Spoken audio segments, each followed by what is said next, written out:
largest gaming team, home to some of the most popular YouTubers out there, the FaZe Clan, the team that is worth $16 You already know what I've been on, you know where I be at. Cause men lie, women lie, numbers don't I see that. Catch me in a private jet like fuck it with a weed at. In this flight attendant got the fattest ass, you know I need that. Now these bitches say they love me, but they just obsessed with their image. Now with practice makes in a way, he kinda stole Now FaZe. with practice makes perfect, then this is a scrimmage. Cause I ain't perfect, I never said I was. But now they hating cause a brother finally got some buzz. The things that I say, the places I'm seeing, the people I talk to, you don't know what I mean. Even matters of love, it ain't always as it seems. Yeah, there's plenty in the sea until you hit the mainstream. The girl that I love, the one I call my honey. Now I wonder if she love me for me or my fucking money. Sometimes I think about the love that I had in the past. The rapid I truly evolution miss her, of but gaming it just wasn't and content destined to creation. last. 'Cause I Originally founded in 2010, one of the pioneering clans in the Call of Duty gaming community, known for their innovative and flashy trick shots, their unique playstyle, and their creative, quick, choppy editing that built them a dedicated fan base and eventually propelled them to the mainstream. Today we are going to go back, reminisce, dig deeper, and get to the bottom of the legendary rise and the controversial fall of the biggest gaming clan in the world, FaZe Clan. One of the most well-known esports and content creation organizations, had a tremendous journey since its start. FaZe Clan originally founded in 2010 by a group of gamers who were just simply passionate about Call of Duty trickshotting. Now you might be asking yourself, what is trickshotting? Other Call of Duty content creators. A trickshot entailed one of the FaZe members playing in either a free-for-all match or a search and destroy match in a Call of Duty game. They would then play till the final kill was needed to win the game, and then start trickshotting the enemy player in order to get a really cool looking kill on the kill cam. Oftentimes these trickshots would involve spinning in circles well in the air, insta-swapping, shooting weapons, doing whatever they thought looked cool, until they ultimately no-scope with a sniper rifle, killing the enemy. This changed the game for Call of Duty. Trickshots have always been around in everyday life. At this time, you probably couldn't see anything more than a couple of 14-year-olds just having fun in a game. Much of these decisions in hindsight seem like they had such ramifications to them, but really, it was just a bunch of kids doing what felt natural to them. So when controversy arose early on, when one founder, known as Temper, changed the password to the channel, this led to a little bit more than a subtle dispute among the founders. It wasn't as big a deal as you might be picturing now because, as you know, it was just a couple of children. Heck, I had a channel with my friends back in the day and this happened a couple times. Like, genuinely, it really seems like the biggest thing in the world that this man stole a whole company on the NASDAQ. But it just wasn't like that back then.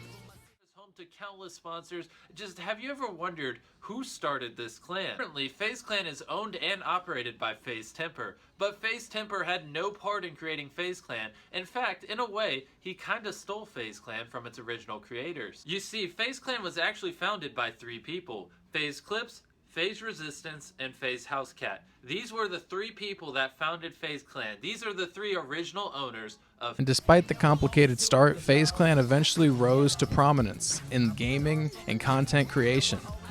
FaZe Clan played a massive role in the trickshotting genre, bringing it to the mainstream and attracting a massive following of fans and aspiring gamers alike.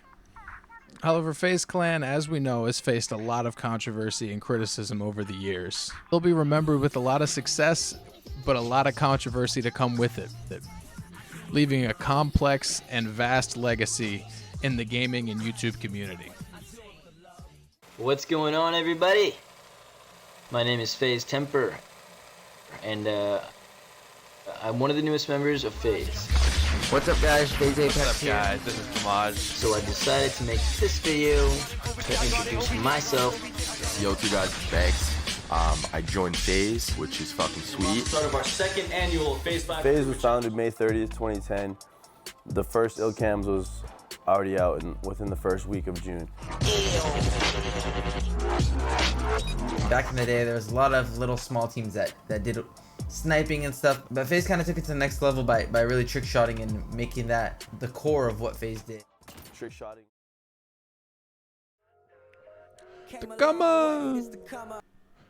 This is the part where you play the come up fan. As a wide-eyed kid in 2010, I vividly remember the rise of trickshotting and the emergence of FaZe Clan.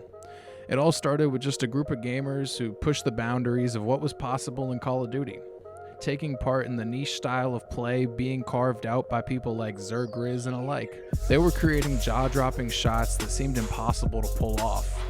All of this quickly became at the forefront of the Call of Duty and just gaming community in general on the internet at the time.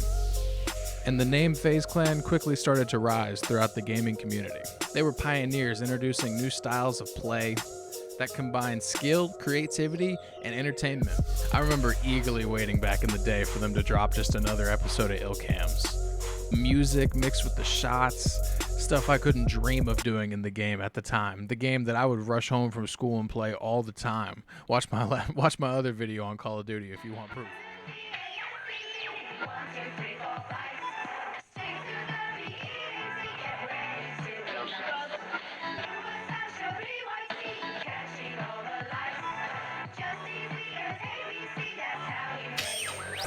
I am literally in the air right now, wrapping up a store. This first class, I am so new at this. Used to ride a metro, let us hit this retro. Like the infrareds on my feet, baby, let's go. Send out what they know me by, not just what they call me. Gotta catch a flight, but the fans wanna stall me. Life of a dawn, change just glowing. Always in the lab with the fresh kicks on. I'm at the MGM, rockin' MCM. The Illcams videos were the talk of everybody's lunch table. At least my lunch table. And FaZe Clan inspired thousands of us to try our own trick shots and dream of one day becoming a part of FaZe. So I love you, bro, but I remember there was this one friend that tried to genuinely convince us he got into FaZe. Like, he changed his gamer tag on Xbox and everything. If y'all know, back in the day, you had to pay money to change your name on Xbox. He changed his name on Xbox to put FaZe in it, and he left it like that for years. He really tried to convince us he was in FaZe, for real. He said that.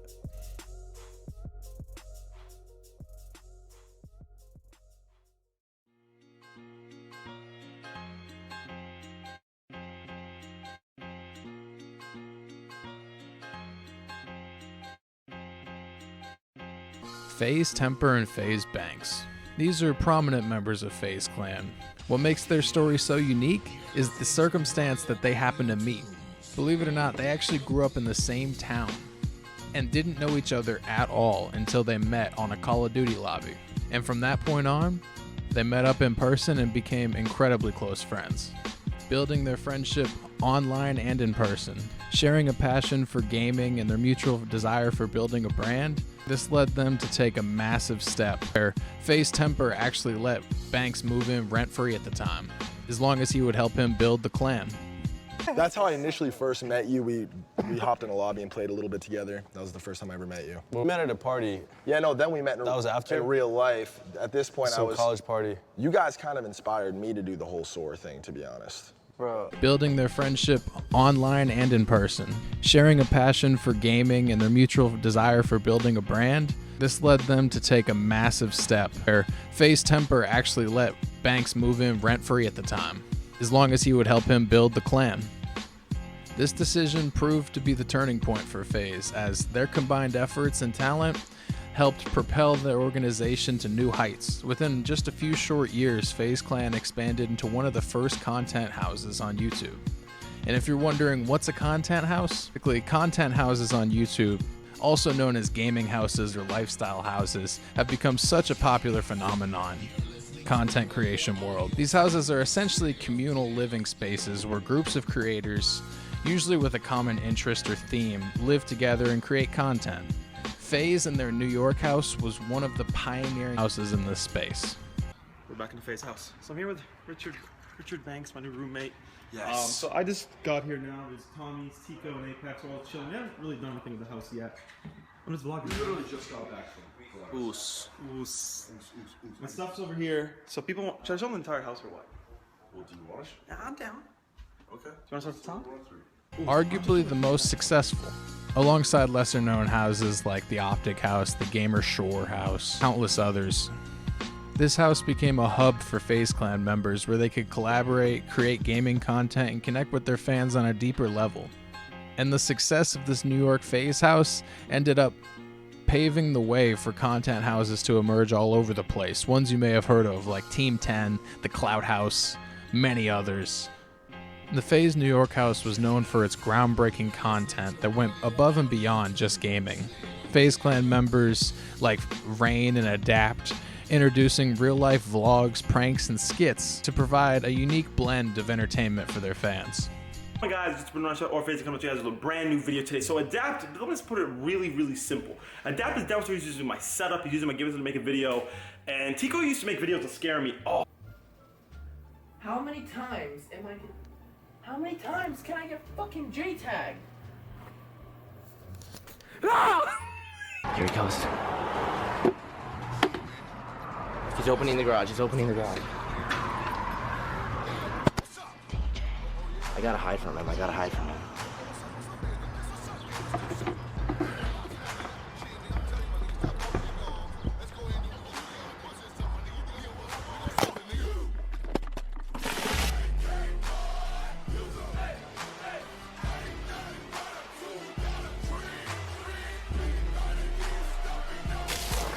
What the fuck? What was in the package? Fuck you! This shift in content allowed them to connect with their audience just a bit more on a personal level, and showcase their personalities, interests, and daily lives in a way that they never have. The New York FaZe House became a hub for creativity. As the members explored different genres of content and pushed the boundaries of what was possible on YouTube, they created engaging vlogs that offered an inside look into their daily routines, travels, adventures, and gave their fans a glimpse of what they were like off screen. They also crafted entertaining pranks, skits, and showcased their sense of humor, creating memorable moments for all the fans and viewers alike. As this used to be primarily gaming-focused content, over time the diverse content that FaZe was offering eventually gained widespread popularity and showed the fun and adventurous and often humorous side of the FaZe members. The real-life vlogs provided a peek into their lives and showcased the clan on a whole new scale. Come on, answer!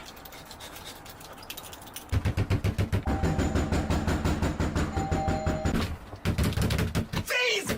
Wait, dude, ring it again. They might open. Ring it. Hey, dude, you want to join FaZe? Welcome to the house. Come on in. Move in. Are you serious? Free stuff, Xbox, Gamma, anything you want. You're kidding. Free! Alright, what's going on, guys? It is Alex. Finally, there you are. I just went to ShopRite. I bought a bunch of groceries, for you guys. Thank you. I actually got you a pie. Me? Full pie. Why are you talking like that? Like what? Like you're doing a commentary. You sound like you're doing a commentary right now. I mean, other than the stuttering not happening. Are you recording a vlog or? I'm not. I just got you guys food. Okay. Thanks. But anyways, guys, I got some Gatorade, I got Jev some sugar and some orange juice, and yeah, that's gonna pretty much be it for today, guys. I hope you all enjoy this food. I went out of my way, I got it, Anyways, guys, other than that, that's pretty much gonna be it for today. I really hope you do all enjoy this. This has been Alex or FaZe Zap, let me know, as always, feedback on the video, let me know what to bring you guys next time. Text me, whatever. I will see you guys later. Peace out, everybody. Okay, what the absolute fuck was that? Bro, I said I was hungry, and he got me like a 4-liter thing of Gatorade. I only drink water. I asked for a burger. This isn't even orange. Dude. And he said, did he call this sugar? He just went full retard right now, dude. It's virgin coconut. We've been making videos all day. Maybe his head's just fucked up right now. That's just leave him. I don't know. He just moved into the house. He can't contain himself. Okay, but I asked for a burger. Ask for food. What is this? This is Gatorade. Okay. I just wanted a flashlight.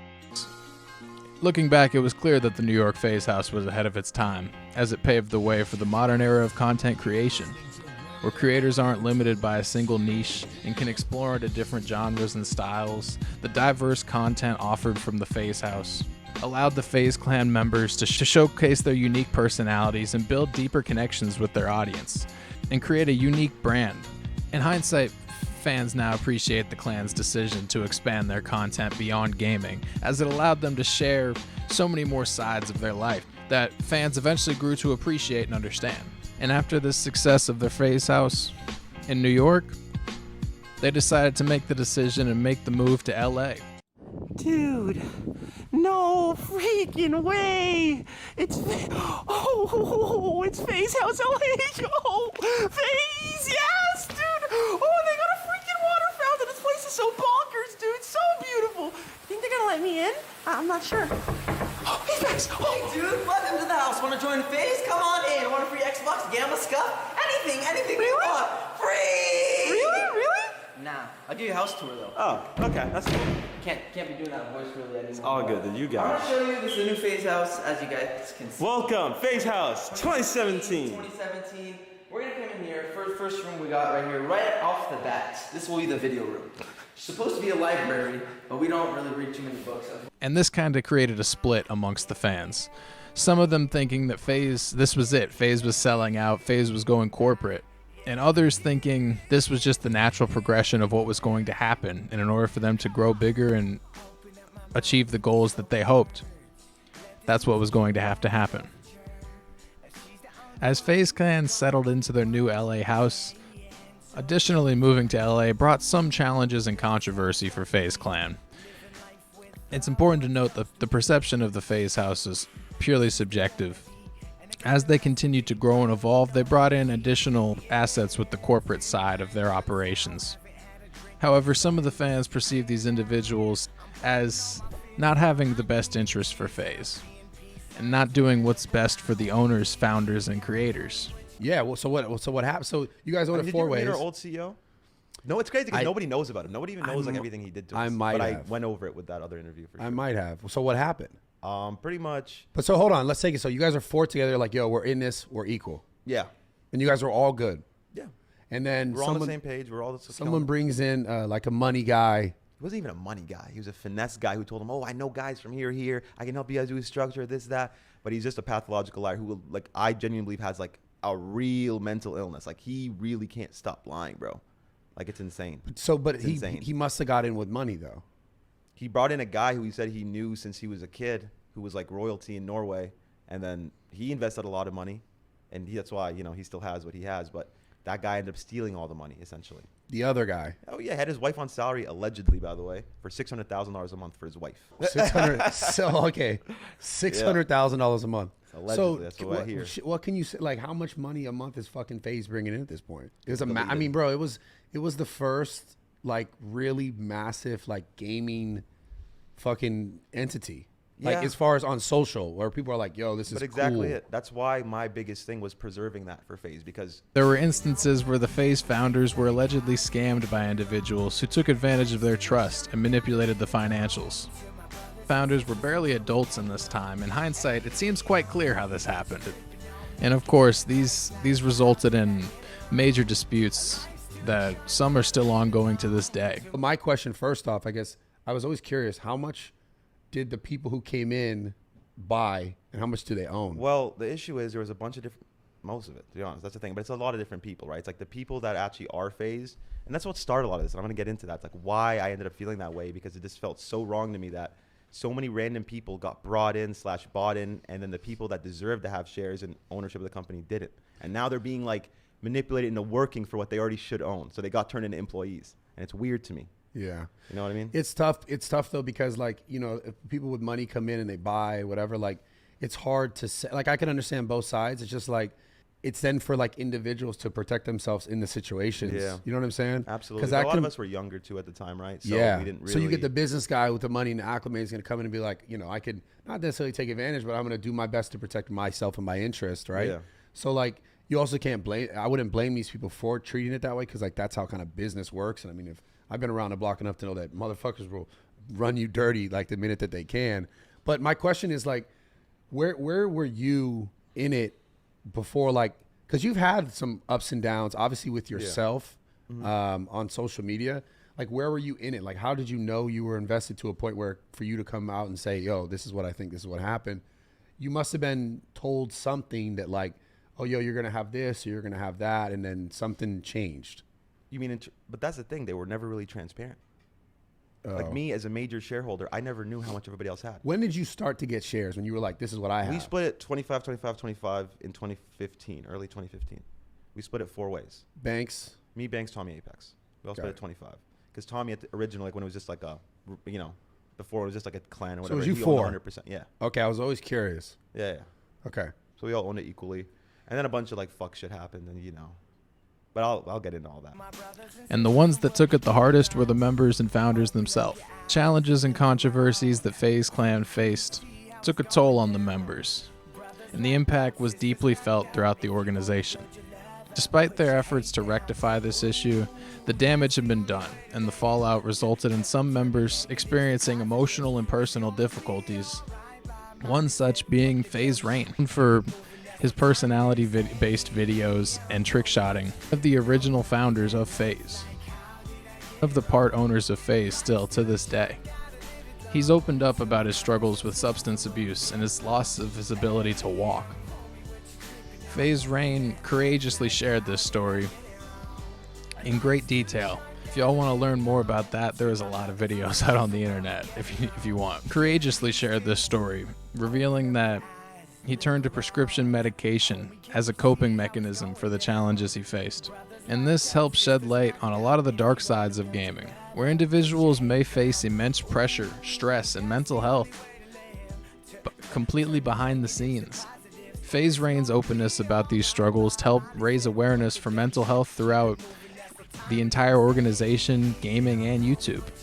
The situation also highlighted the need for organizations like FaZe to prioritize well-being for their members and the original founders, the ones that made it possible for FaZe to even exist to this day. The importance of making sure that they feel like they belong and they feel like they're heard in their own company. To be honest, like we could lose all of our esports teams. Cool, fine. We just go buy another one like every other org does. Who cares? People aren't really attached to orgs for their esports teams like that unless that team has stayed around for a long time, like Optic. Optic, like Call of Duty, might be like the only exception because like Scump and people like that. Yeah. But like other teams, like no one gives a fuck. You just like it's all like pros, and if they do well, they do well. Like even our Atlanta FaZe, I like all the boys on the team, but like they're not like ingrained into the FaZe identity like that. It's not like they've been around since 2012, 13. So it doesn't matter as much. What you have to preserve is like the content creation team, that side of the brand, because that's what gives the rest of the esports team strength. Yeah. Right. So yeah, well, that's the thing. I don't want to blow that, and these motherfuckers are stupid as hell, and they're just saturating that shit, selling that shit out, and focusing on like that end, the esports end, which isn't even profitable. So it's like, what are you doing? Yeah. I mean, I get it. I can understand both. I don't know enough about the esports and how much actual physical dollars are in that, but I do know what you're saying about the content creators and like them being a really integral part. Like brands nowadays can be very successful without content creators, but it's very, very hard to get to that point. Yeah. And nowadays it's like especially all the new things coming up, if they don't have like a strong backbone of people who are like, you know, yo, this is the brand I fuck with, like they're repping it, because people are more engaged with people than they are with companies, and they've always been that way. But nowadays, any massive company, like even if Apple tweets something, you think they're gonna do like crazy engagement? Even though we all have an Apple phone, no one gives a fuck. Yeah, because people love people. Exactly. So I totally understand that perspective. Yeah. So it sounds like, I mean, again, I don't know all the details. It sounds like, but I saw the stuff. I saw the video. I saw your video talking about it, and I was like, this kind of makes sense. Like this kind of happens when money comes in, and then you seen Straight Outta Compton. Was that? You seen Straight Outta Compton? Yeah, and then they're like, yo, we can profit off this, and then it kind of takes away from what it was originally. Yeah. So when did that start happening? Fuck, like 2018. It's been a long time, bro. And how was company? And you guys are all good with that, and they're good with that. So, but my question, like, who's good with that? Meaning, like, you guys are good with what each other have. You four are good with. I don't care. Yeah, no, that's the thing. With us four, I don't give a fuck. A lot of them, like, we have a glorified middleman who got more shares than like Alex and Rug combined. Like, why? How do you come into the company and be a glorified middleman? All he does is pass information for Lee, and he gets more shares than Alex and Rug. How? Yeah. In what fucking world? Why do these boomers just to walk in and take more shares than the dudes that built it? And let's just be realistic about who's more valuable. Like, who can be replaceable? We could swap them out every day and nobody would notice. We can't swap out Alex and Rug every day and nobody would. That's not how it works. No, they're the ones with the leverage. But the way that they did is they came in, set up their flag, started bringing people in, and it's not like we got paid. If we all got paid for this to happen, sure, we sold out the company. It's our fault. But it's never happened. It's not like any of us got paid for this. Not even Apex Banks. None of us got paid, right?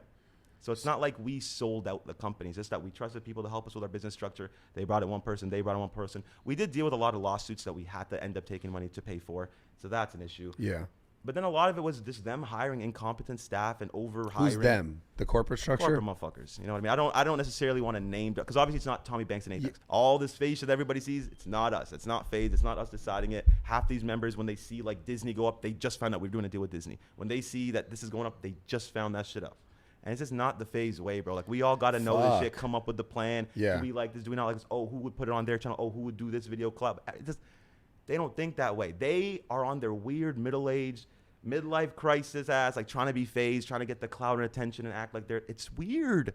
It's weird. All the politicking at the warehouse is weird to me. Y'all are old. Like y'all are old. Stop it. And thanks in part to Rain and also many other members that after him had the courage to come out and speak their truth. Rain, if you're somehow watching this, I just want to thank you, man. You've been such a big part of my childhood, and I've looked up to you for so long. You're a big part of the reason I'm doing this video right now. So if there's any chance you can see this video, I just want you to know, man, your light shines so bright, and you help so many people without even noticing. Please keep going, man. Please keep posting. I'm so happy to see that you're back, man. And keep it real, bro. And you know what? The future for FaZe Clan remains uncertain. Individual members like Rain, Tico, Adapt, Apex, Blaze, and a couple more are the people we can thank for there being hope, there being light at the end of the tunnel that we might see a return to form, a full return to the FaZe that we knew and love. The reason that FaZe is here to this day, the reason that FaZe is on the NASDAQ, time will tell. Just grateful I had the opportunity to be lucky enough to be at this part in YouTube, to see organizations like FaZe Clan rise, have such a personal connection with all these people. Like when going back through this video, I re-listened to so many old commentaries from FaZe Rain and Adapt and Tico and Blaziken. All these people, I watched every video as soon as they got posted. I'd go to their channel and check. Like I didn't used to like I don't know, Jenna Marbles used to be like new videos every Wednesday. Like I never kept track of that. I would just go to their channel every day and look if they posted. Did they post? Oh, I hope they posted, because I loved this stuff. I loved Call of Duty commentaries. Just thankful that I got to be there. I got to experience that. And those of you that did too know exactly what I'm talking about, because that is just such a time. I know I said this in my last video, and this is starting to sound like the ending of my last video, but obviously, as y'all can tell if you're on this channel, I love Call of Duty. And I don't even love the game of Call of Duty. I love that community. I love the community of people in the game. If you've made it this far, I'd just like to thank you. Maybe you're like me, and if so, please subscribe, man. I'm going to be making more videos just like this. I don't even know about what yet, but it's going to be something based in nostalgia. It's going to be something based in what we used to love in our childhood.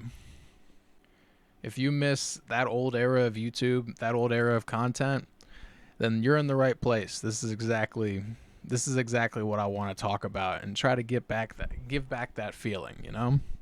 Commentaries now just ain't the same. I gotta have I can't just tell you about how I went to the grocery store, walk my dog, but that's what it used to be like. You used to let people in on your daily life just by talking to them. But anyway, I'm rambling on. If you enjoyed this video, please hit the subscribe button. Let me know what you'd like to see next. Let me know what you miss. What gives you nostalgia when you click on it? What on YouTube gives you nostalgia? Yeah. I hope y'all have a good rest of your day, night, whatever it is. And I'll see you in the next one.